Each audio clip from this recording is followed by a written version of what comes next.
Y tenemos a José Escoda desde Puerto Rico, que nos va a hablar del plan económico del gobierno de Puerto Rico y cómo beneficia a los inversionistas de Wall Street. José, ¿cómo está? Él es periodista, economista, y queremos conversar con él justamente de esto que estamos hablando. Cómo estos gobiernos entreguistas benefician más a la inversión económica y se olvidan de los pueblos. ¿Cómo está, José? Bueno, buenas noches, todo bien, un placer estar con ustedes y agradecido la oportunidad de comunicarnos con el público de ustedes. Sí. Te oigo un poco lento en cuanto cuando llega la llamada acá. Ajá. Pero te escucho claro. Okay. Según estaba oyendo, incluso fíjate que tú mencionaste de que estamos en la semana de la acción de gracias. Sí. Sí. A fin de cuentas, lo que hicieron fue la primera acción de gracias fue cuando pudieron los inmigrantes de Inglaterra poder robarle unos pavos a unos indios, sí, para poder comerlo ellos y no morirse de hambre. Y de esa manera en adelante, toda la historia a la gente que trabaja se la han falsificado. Sí. Es triste que algo que tiene unos principios tan bonitos, que es sentarse en familia, dar gracias, de verdad tenga unos fundamentos tan tenebrosos. Pero eso es lo que pasa con la economía cómo funciona, de que nos las ponen bien bonitas. Nadie en su sano juicio, que sea un banquero o un multimillonario, nos va a decir, no, yo estoy trabajando aquí para explotarte y sacarte las ganancias que yo pueda sacarte. Exacto. Bueno, hay dos o tres que lo dicen, pero no se atreven, la mayoría no se atreven. Y ese esquema que fastidia tanto a la persona en República Dominicana, en Honduras o en El Salvador o en México, a la clase trabajadora, es la que está padeciendo en Puerto Rico, con un detalle particular. Sí.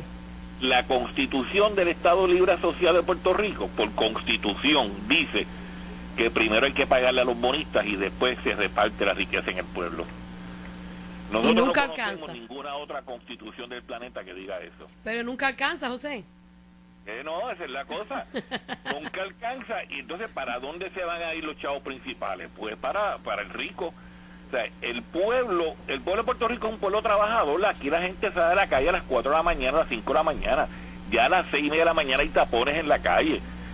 Y si imagínate que es trabajador, que la mitad de nosotros está en Estados Unidos buscándoselas también, y que cuando aquí las cosas estaban todavía más apretadas, a comienzos del siglo XX, la gente salía de Puerto Rico a República Dominicana a buscárselas. Sí. O sea, y eventualmente va a empezar a pasar lo mismo, que las yolas van a ir de aquí para allá, nosotros buscando trabajo allá, porque las cosas aquí están bien malas, y el gobierno lo que hace es que sigue apretando el embudo de quitarnos a los trabajadores lo que tenemos para dárselo a las clases adineradas. Ahora el último impuesto que le quieren poner es al barril del petróleo. Wow. Y tienen el descaro de decir que es demagogia, decir que es para la gasolina, porque eso es al barril de petróleo. Claro, no es solamente para la gasolina, es a otro producto, pero nos insultan a la inteligencia al decir que no es solamente, que no es para la gasolina. Entonces, ese dinero, ¿para qué se va a usar?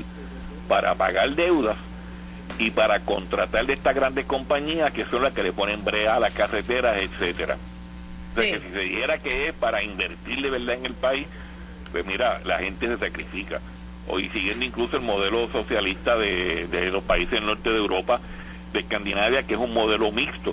Los impuestos son altísimos, pero el gobierno se encarga de prácticamente todo. Pero nosotros aquí estamos padeciendo lo peor de lo peor y vamos para atrás. O sea, José, que este gobierno de Puerto Rico nefasto, porque hay que decirlo así, se está robando, se sigue robando el dinero de un pueblo trabajador y sigue engañando al pueblo con las deudas que tiene atrasadas. Con las deudas que tiene atrasadas y las que se inventan nuevas. Ahora mismo, para supuestamente reestructurar energía eléctrica, contrataron una super especialista que le pagaron varios millones para preparar un informe que era lo mismo que se decía desde antes. A una compañía de Boston le acaban de pagar creo que $5 millones. El Departamento de Educación en Puerto Rico le acaba de pagar $5 millones para coger los mismos numeritos que estaban en el departamento y presentarlos de una manera para decir que hay que cerrar escuelas. O sea, no son deudas viejas, ellos siguen inventándose deudas. O sea, en la parte de educación, que es el tema que va a seguir a continuación con Carmen Warren, es la compañía esta que el gobierno le pagó un dinero que ahora las escuelas el año que viene se van a cerrar sobre 300 escuelas y los niños de educación especial se siguen quedando sin educación especial. ¿Y qué me dices de la luz y del agua, de relajito que tienen con la luz y el agua ahora en los caseríos y todo, el nuevo chenchudo, como decimos los puertorriqueños, de lo que está pasando en la isla? Bueno, a un amigo mío le hicieron un supuesto cuadre ajuste de luz y le cobraron $300. Si tú pides investigar eso, pasa un año y uno no sabe nunca qué es lo que pasó. A mí el Departamento de Hacienda se acaba de meter en mis cuentas de banco a sacarme un dinero que supuestamente yo les debo. Yo rendí la planilla, sí, pero primero me sacaron el dinero y entonces me enviaron una carta explicándome de por qué me habían sacado el dinero, y es una discrepancia porque hay un problema también que en las leyes de Hacienda ahora mismo en Puerto Rico ni ellos mismos las entienden, pero están con la regla de buscar dinero a más no poder. ¿Y qué me dices eso del cierre de las escuelas, que es en los próximos 6 años que proyectan cerrar cerca de 400 escuelas, eso es un crimen contra los muchachos. Si hay menos población, pues utilicen mejor los salones de clase. Miren, pueden preparar salones para arte, toda esta población de educación especial que necesita equipo especializado. Pues si hay salones disponibles, vamos a usar esos salones para buena educación comunitaria. Cerrar escuelas porque baja la población es ver los sistemas educativos como si fueran sucursales de Subway o de McDonald's. Me bajó la clientela, cierro la tienda. No, una escuela es una comunidad. Una escuela se supone que irradie a todo lo que está alrededor educación, valores, incorporación de la comunidad en el desarrollo de sus niños, y esta visión de cerrar escuelas pertenece a una visión súper troglodita y atrasada. Las escuelas no tienen que ser grandes, pueden ser comunidades pequeñas pero bien funcionales, pero de nuevo lo mismo, están viendo las escuelas como si fueran sucursales de McDonald's, como si fuera simplemente un sitio para uno ir a, los nenes vayan a recibir una información y tenerlos allí y cuidarlos en lo que llegan adultos. José. Y esa visión de la educación es la que tiene ahora mismo tantos desertores en la calle y tantos problemas con la juventud que ni encuentra trabajo ni desea estudiar. Sí, fíjate, me gustaría que tú en palabras sencillas, es algo importante todo eso que acabas de decir, pero en palabras sencillas, ¿cómo es que el gobierno beneficia a los inversionistas de Wall Street? Porque tú hablabas ahorita de que se le pague primero a los inversionistas, pero especialmente a los inversionistas de Wall Street. Porque Wall Street, yo tengo la idea de que Wall Street es solamente aquí. Sí. No, Wall Street irradia al mundo completo. Te voy a dar 3 ejemplos bien sencillos. Aquí en Puerto Rico, los impuestos llegan a un nivel de que mi cálculo, que yo soy un educador profesional, yo tengo que dedicar el mes de enero y de febrero para poder pagar los impuestos al gobierno. El resto del año es que yo trabajo para mí. Ese impuesto que recoge el gobierno, de ese dinero que ahí me sacan del bolsillo, todos los años el gobierno paga deudas que tiene con bonistas de Wall Street. No es que yo dé $1 y ese dólar lo pongan en una escuela en Puerto Rico, no, de ese dólar cogen a veces hasta 30 o 40 centavos para enviarlo a Estados Unidos inversionistas que le prestaron el dinero a esos mismos gobernantes. Ese dinero no me lo prestaron a mí, eso no fue para el pueblo, fue para una corrupción. Otra forma de que funciona, ahora mismo al lado de mi casa están reconstruyendo un área y han hecho un centro comercial enorme donde la tienda principal es la de Saks Fifth Avenue, de ropa de lujo. Todo ese centro comercial en la zona que está, lo que molesta, eso tiene un costo social, pero el gobierno le ha organizado carreteras para que lleguen, incluso han dragado zonas para que puedan entrar la gente en lanchas a comprar allí. Wow, pues no es todo el mundo que va a hacer eso. No, o sea, estamos hablando de están mucha proyección, mientras están cerrando escuelas, mientras que en educación especial no hay los servicios básicos que necesitan los niños, y siguen organizando el país para las clases adineradas.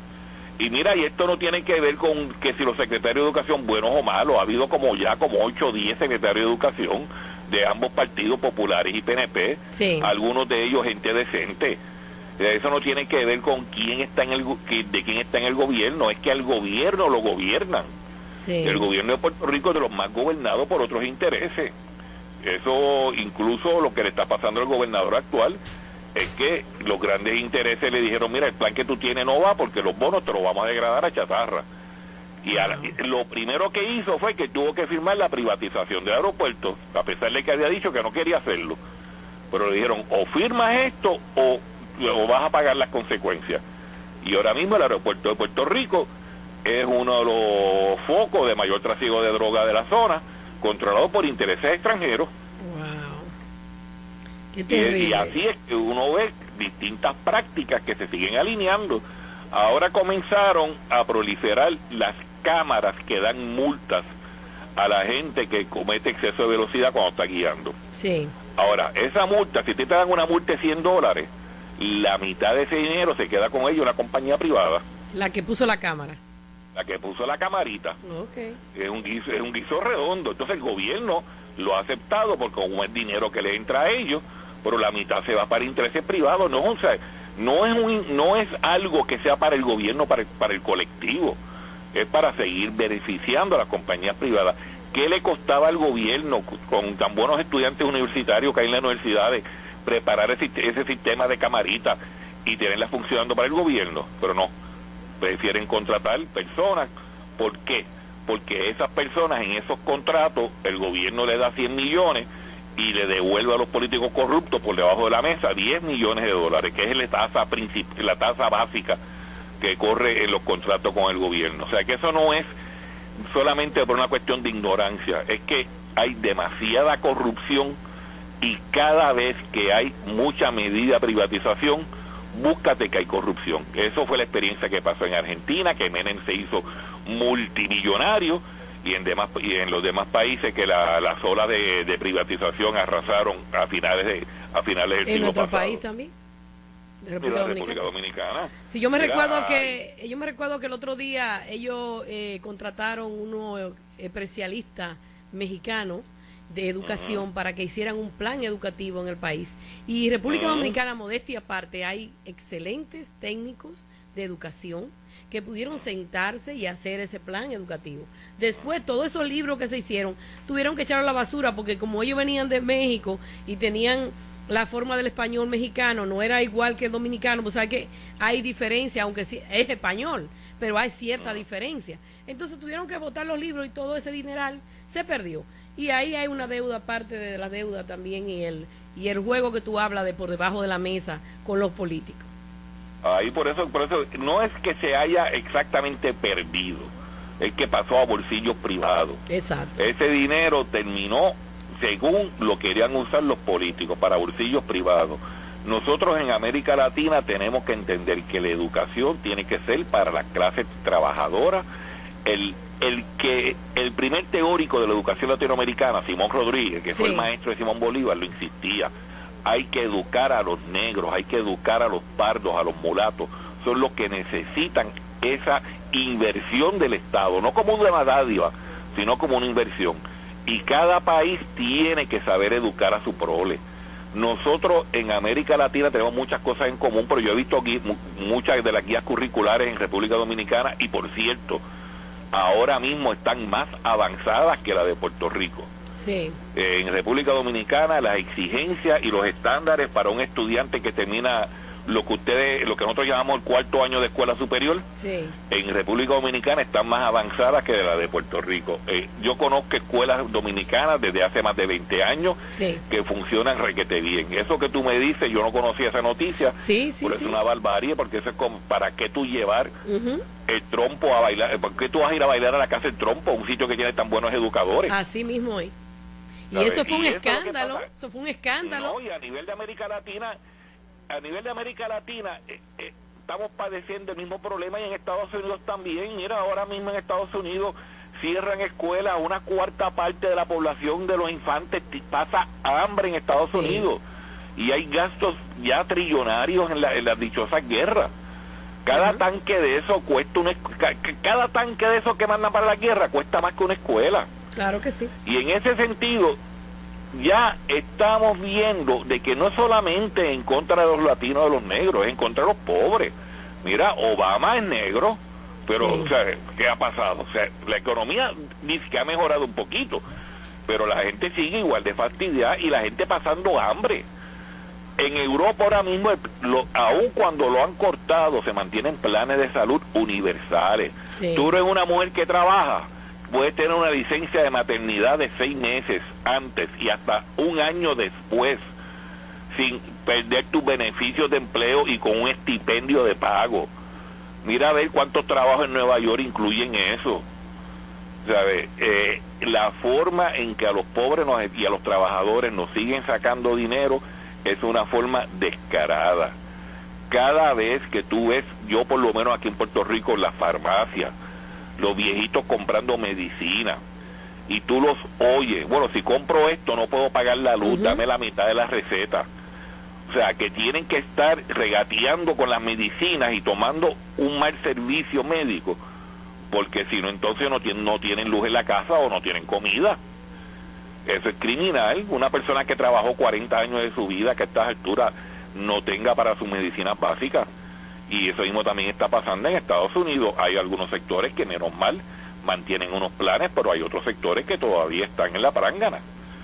Y si tú le añades el problema que tienen contra los trabajadores latinoamericanos, particularmente el racismo que tienen contra lo que ellos llaman los ilegales, que es un descaro todavía que a estas alturas que tú tengas que trabajar en un sitio con miedo a que te deporten a tu casa y tengas que aceptar un salario de miseria.